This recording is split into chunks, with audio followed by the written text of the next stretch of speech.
शहर के बड़े कारोबारी की पत्नी, और उस पत्नी को एक लड़के से प्यार, और वो लड़का दीवाना बन गया शादीशुदा महिला की आशिकी में, दीवानगी की हद। लेकिन शादीशुदा महिला ने उस आशिक से एक शर्त रखी। वही शर्त जो है वारदात की वजह बन गई। जिसने भी उस शर्त को सुना हैरान रह गया, यहां तक कि पुलिस भी हैरान रह गई।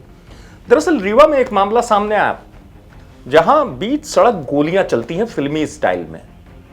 जैसे हम फिल्म में देखते हैं कि कोई शूटर आया, कार को ओवरटेक किया और दनादन गोलियां बरसा दी। जिस शख्स पर गोली बरसाई गई वो शहर का बड़ा कारोबारी। लेकिन सवाल यह कि चलिए हमला हुआ, शूटर ने हमला किया, इस हमले के पीछे कौन था और इस हमले के पीछे क्या कहानी थी? कहानी अपने आप में बहुत अलग थी। पुलिस ने बताया टीम्स वगैरह लगाई थी, साइबर की और अन्य सपोर्टिंग टीम्स हमारी थाने की, बाकी थानों की भी टीम्स इसमें लग गई थी और कुछ फुटेज वगैरह भी मिले थे। और बाकी जो फरियादी था, जो आहत था, उसके भी कथन वगैरह लिए थे। बाकी उनके जो फैमिली मेम्बर्स हैं सभी कथन लिए थे और जिसके आधार पे फिर हमको कुछ जानकारी लगी, कुछ मुखबिर सूचना लगी और जिसके आधार पे फिर जो आहत है कादिर हुसैन, उसकी जो पत्नी है सकीना, ये पता चला कि सकीना के द्वारा ये पूरा घटनाक्रम प्लान किया गया था। सकीना ने एक रेहान नाम के अपराधी, जो कि वहीं घोघर का ही रहने वाला है, उसको ये इस प्रकार से हमला करके मर्डर करने का प्लान किया था।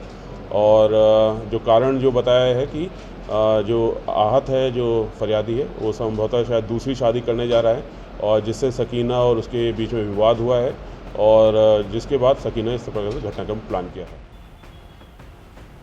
पुलिस ने जो कहानी सुनाई वाकई में हैरान करने वाली। इसमें अगर आप देखेंगे अफेयर के अलग अलग किरदार नजर आएंगे और अलग अलग अफेयर। आप सोचिए, पति का अफेयर, पत्नी का अफेयर और जिसने आशिकी की उसका भी पहले अफेयर। तो ये कहानी इस तरीके से थी।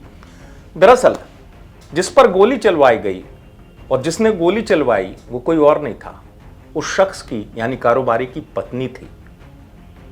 और उसने क्यों गोली चलवाई? क्योंकि उसका पति किसी दूसरे से शादी करने वाला था, उसे बदला लेना था। लेकिन सही वो भी नहीं थी, उसकी भी आशिकी शहर के एक लड़के से चल रही थी और वो इस बात की जिद करने लगी थी अपने आशिक से कि मैं तुमसे शादी करूंगी। जैसे मैंने कहा कि वो लड़का इश्क में डूब गया था, मैं तुमसे शादी करूंगी, लेकिन एक शर्त है कि तुम शूटर बन जाओ, मेरे पति पे दनादन गोलियां चला दो। पहले तो उस लड़के के जहन में ख्याल आया होगा कि इतनी बड़ी वारदात को अंजाम देना, वो भी शहर के बीचों बीच नामी कारोबारी पर गोलियां चलाना, क्या होगा? लेकिन कहते ना, इश्क में अगर कोई डूब गया तो फिर सोचता नहीं है। उसने इसी वारदात को अंजाम दिया उस महिला की शर्त को पूरा करने के लिए। उसने शर्त रख दी थी कि मैं शादी कर लूंगी और तुम गोली चला दो मेरे पति पे। लेकिन कहते हैं कि पुलिस जो है, पुलिस जब आती है खोजने पर तो मिल ही जाता है अपराधी। पुलिस ने जब तार जोड़े तो जो जिस पर गोली चलाई गई थी शख्स पर, कारोबारी की, उसके घर वालों से कुछ इनपुट मिले, कुछ जानकारियां मिली कि जो पत्नी है, पत्नी का किसी से अफेयर चल रहा है। हो सकता है कि ये पत्नी ने ही करवाया हो।